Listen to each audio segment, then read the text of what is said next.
Welcome to Green Dot Daily. This is Action Network Sports Betting Show. I'm Maria Marino. We're live weekdays at 3 Eastern on our YouTube channel and the Action app. You can also find us on demand. Today on the show, we will react to Game 3 of the NBA Finals and look ahead to Game 4. We'll also talk about the MLB rookie that's generating lots of buzz and whether you want to buy in on his team. And we're going to get some picks for the Men's College World Series, but we start in the NHL. The Stanley Cup Final has been lopsided so far, with the Vegas Golden Knights having scored 3 times as many goals as the Florida Panthers in games 1 and 2. Here are the stat leaders for the series. Notable is that Matthew Tkachuk has 36 penalty minutes and only 1 goal with no assists thus far. Let's say hello to our hockey expert, Michael Leboff. And in your mind, what's the primary reason the Knights are up 2-0 in this series? Yeah, they're just basically winning every battle that you need to win in a playoff series. They're getting the better goaltending. They're playing more disciplined. They're converting on the chances that they get. And they are just flat out playing better in the 120-minute sample size that we have. I thought Florida was pretty good in game 1. At 5-on-5, but they fell apart in game 2. It looked a little bit like Vegas's last series against Dallas. They went up 2-0, and Dallas honestly could have felt a little hard done by the scoreline in that series. And then everybody expected a pretty big pushback in game 3, and Dallas played its worst game. And I think that's what we saw in game 2 was just an effort that came out flat from Florida. And I would expect that would be their worst game of the series. Well, with that being said, who are you picking for tonight's game 3? I like Florida. I think that the line just generally looks about right. We could see this thing close as a pick 'em. It's -120 now. But the way I want to bet Florida is the same way I bet them in game 2, and it didn't go well. Actually, the exact opposite happened. I thought that goaltender Adin Hill is he's beatable, right? He's a career backup in the NHL. He's a 27-year-old. Very rarely do we see goalies just become elite out of nowhere. That's no knock on him. He's played great, and being an NHL goaltender and a backup NHL goaltender, that means you're one of the best 70 goalies in the entire world. But he's not at the level. He should not be at this level, and it should be pretty unlikely that he keeps this level up. So I'm going to once again bet against Hill, kind of specifically with the way I'll bet this game. I like Florida to, if they do win, to win in a rout, and like we saw to Bobrovsky in game 2, maybe things just fall apart for Hill here. So I like Florida on the -1.5 puck line. I think if you want to get a little frisky and play like the -2.5 or -3.5 or Florida team totals and go find yourself a nice price, you can. But betting into a Florida route, that's how I'm going to lose tonight. We'll see about that. How about from a prop perspective? What are you looking at? Back on the Gus bus, Gus Forsling, the defenseman for Florida. He's kind of like an all situations guy. Plays a ton of minutes, can get some power play time, can kill penalties. He should play a ton here. Florida's down 0-2. Paul Maurice is probably going to empty the tank. This is a must-win game. So you're going to see him, Aaron Ekblad. Those guys will get leaned on pretty heavily. Wouldn't be surprised if Forsling plays north of 30 minutes, even in a game that doesn't go to overtime. And that should lead to opportunities for him to get on the board. He's very good in the offensive zone. He's a good skater, good finisher. He's also very good at joining rushes late and being that fourth man in, and that's Florida's best route to score, turning the puck over and counterattacking. And they love looking for that late man in, that fourth man, and Forsling's very, very good at it. So I'm back on the Gus bus. This is the definition of insanity for me here. It's basically the same exact way I bet game 2, but I'll stick to my guns and go down with the ship or the Gus bus. Well, maybe he is due this time around.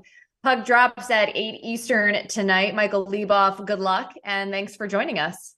You got it.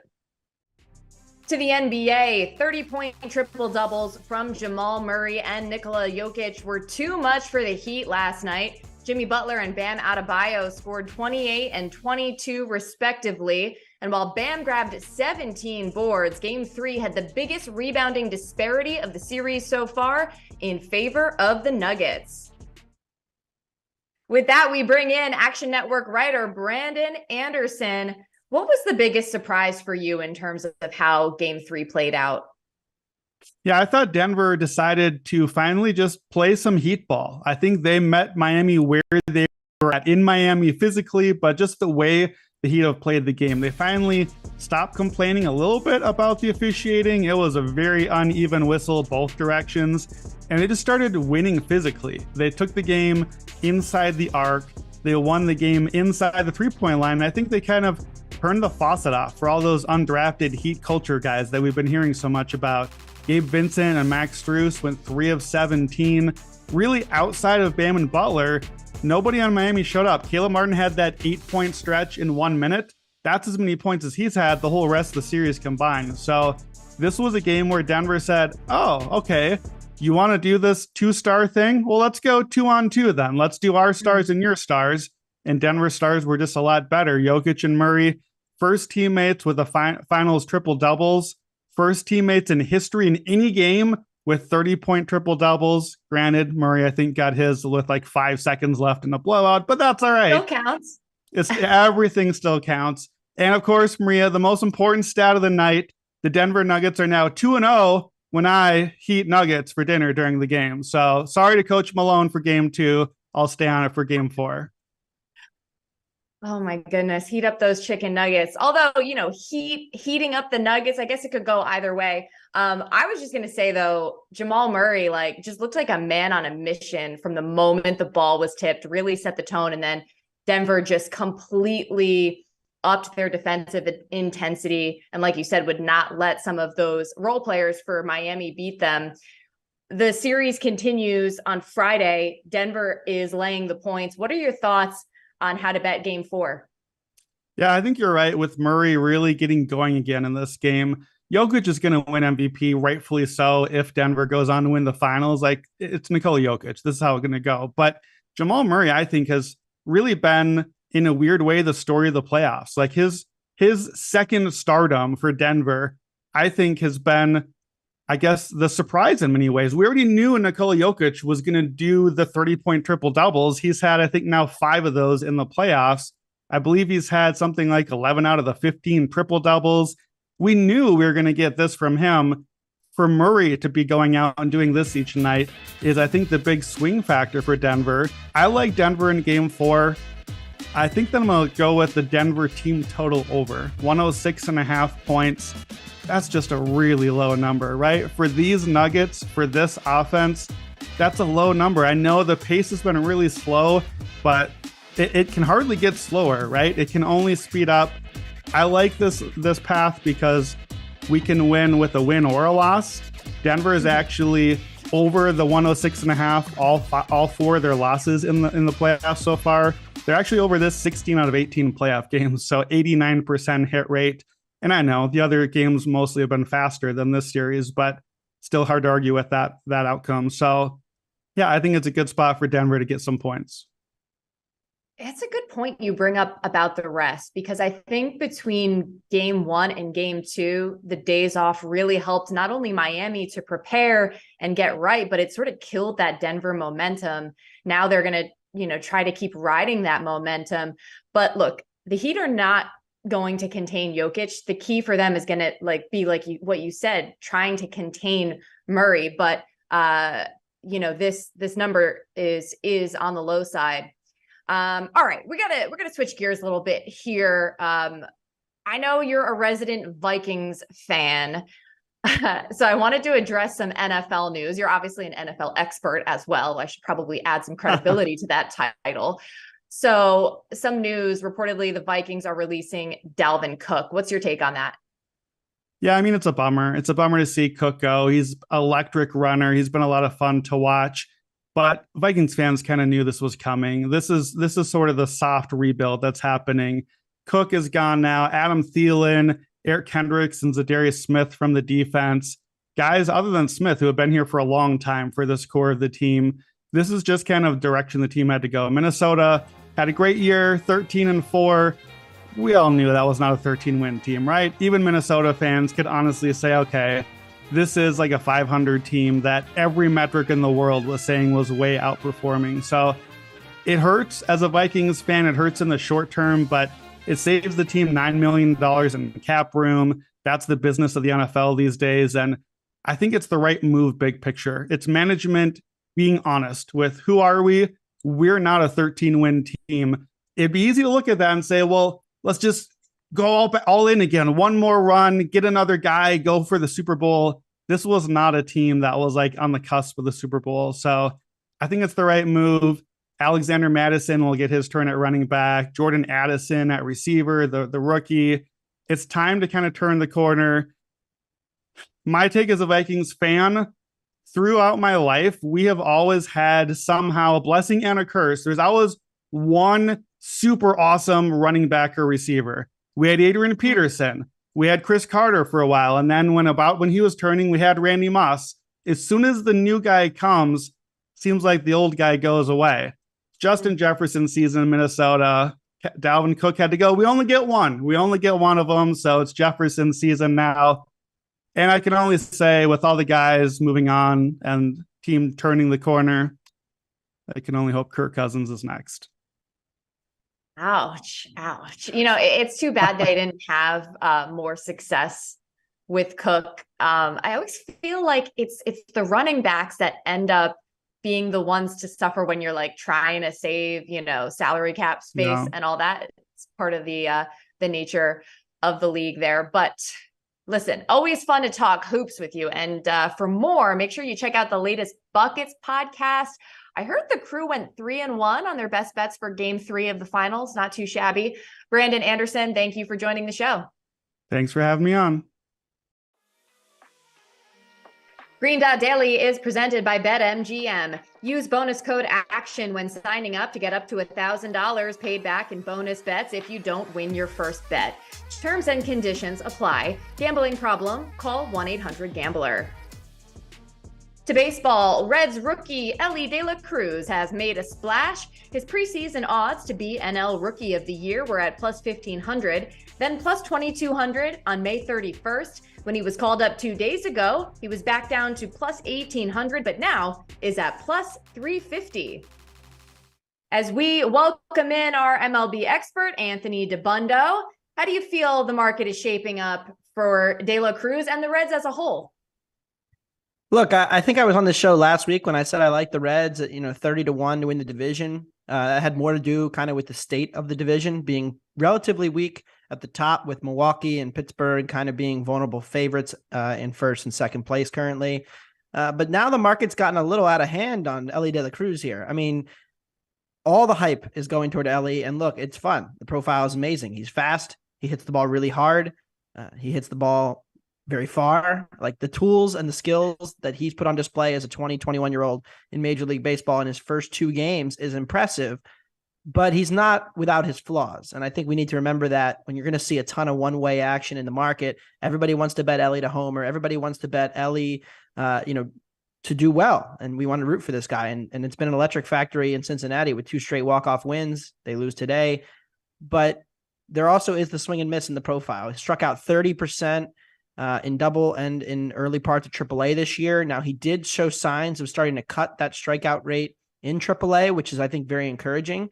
But the swing and miss in the profile, the hit tool, and if you look at some of his scouting grades, that's the one thing that I think is going to hold him back early in his career. And we've seen this before with just O'Neal Cruz, no relation. Last year in Pittsburgh, he came up and he was making these razzle-dazzle plays at short, and he was hitting the ball really hard and really far.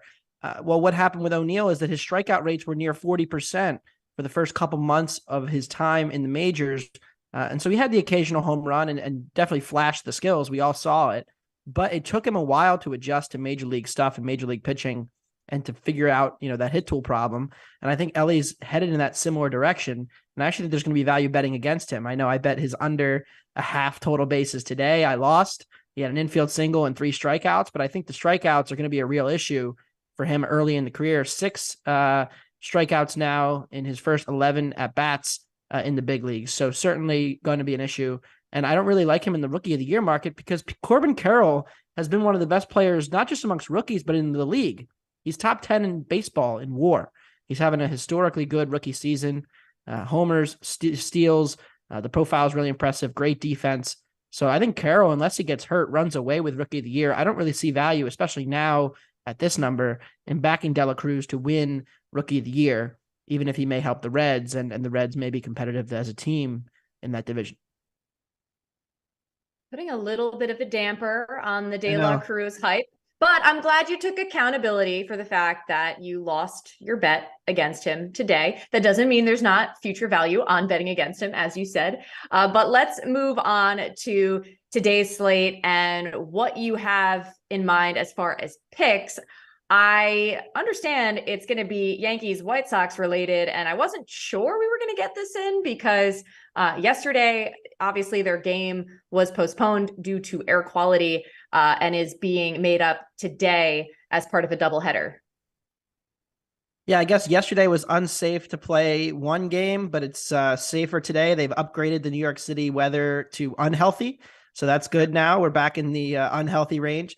But they're going to play two today, I guess, with the new, the new setup here. So I like the over in the first game, and it all has to do with Luis Severino's velocity, which was down multiple ticks in his last start on Friday night against the Dodgers. That's a concern for Severino, somebody who's had injury issues in the past and just came back from injury and was looking really impressive until the last start when his velocity was down. He gave up a bunch of homers and got shelled by the Dodgers. So now, with his downgraded projection and my continued concern for Lance Lynn, who is one of those, bigger build pitchers that worked pretty slow generally, came into this season in the new pitch clock, still is on the slower end of pitcher speed in terms of between pitches, and has seen a significant drop off in his stuff. Plus, he's a very heavy fastball guy. And so the decline in his fastball stuff has really hurt him. He throws that cutter, the sinker, the fastball. All of those pitches have been worse, and he's been getting hit much harder as a result. So even without Aaron Judge in the Yankee lineup, I do like the over in that game at 8. And hopefully we're able to get some baseball in today. I see that the numbers are improving in New York with air quality, even as I can feel the dirt in my throat from Philly here as we speak. Yeah, I mean, in all seriousness, hopefully the air is halfway decent there in the Bronx for both the players and anyone going to the game. Anthony, thanks so much for stopping by the show. Thanks for having me. Sticking with baseball, but of the college variety, here are the latest odds to win the Men's World Series. Wake Forest tops the list at plus 350, followed by LSU and Florida at plus 600, Virginia at plus 700, and Tennessee at plus 900. So, does Wake deserve to be the favorite? Collin Wilson answered that on the Big Bets on Campus podcast. You can't argue with what Wake is doing. Number one in the nation in ERA, staff whip, number one in the nation. Top 10 home runs per game, on base percentage. So there's not a flaw. But we've seen teams like Tennessee last year. We've seen Arkansas in previous years where the number one seed gets to this point completely on fire, and then they don't make it to Omaha. And I've tweeted it. I've said it. The number one overall seed hasn't won it since 99. They haven't even been to Omaha since 18, and they haven't played in the championship round since 2009. So history is against Wake Forest.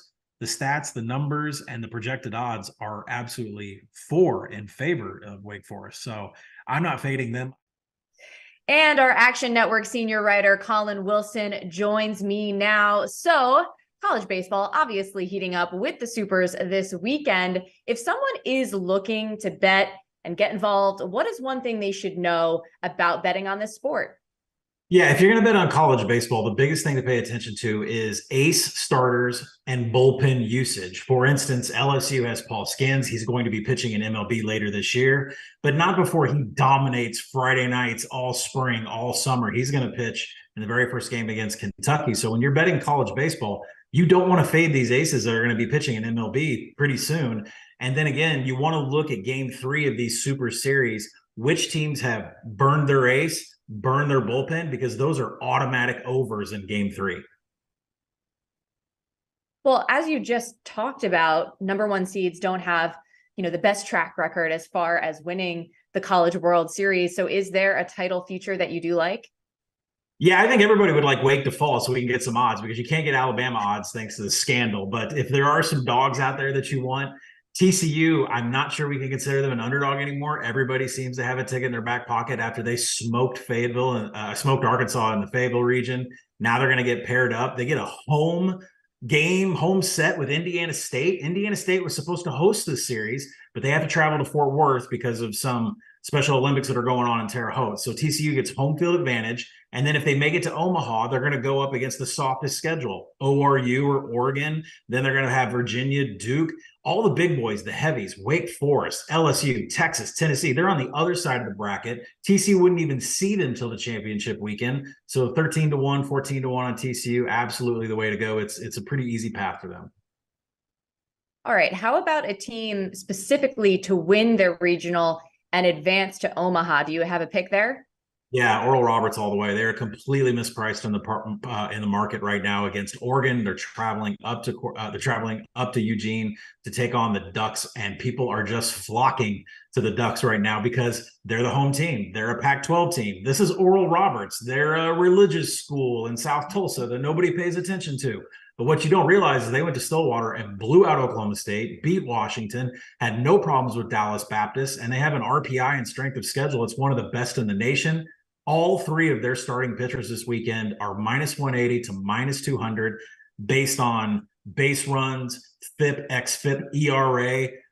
Oral Roberts should be -190 to win this series, and they're heavily mispriced. So, Golden Eagles all the way, praying hands. If you've been on that campus before, we're going to want Oral Roberts this weekend.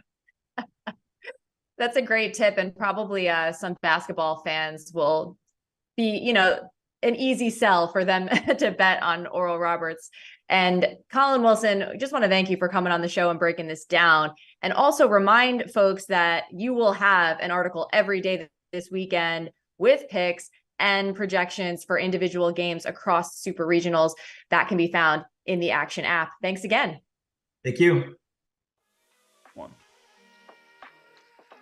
Remember, any picks we give out here on the show, you can easily reference. Just follow Green Dot Daily in the Action app. We keep track so you don't have to. Green Dot Daily is presented by BetMGM. Use bonus code ACTION when signing up to get up to $1,000 paid back in bonus bets if you don't win your first bet. Terms and conditions apply. Gambling problem? Call 1-800-GAMBLER.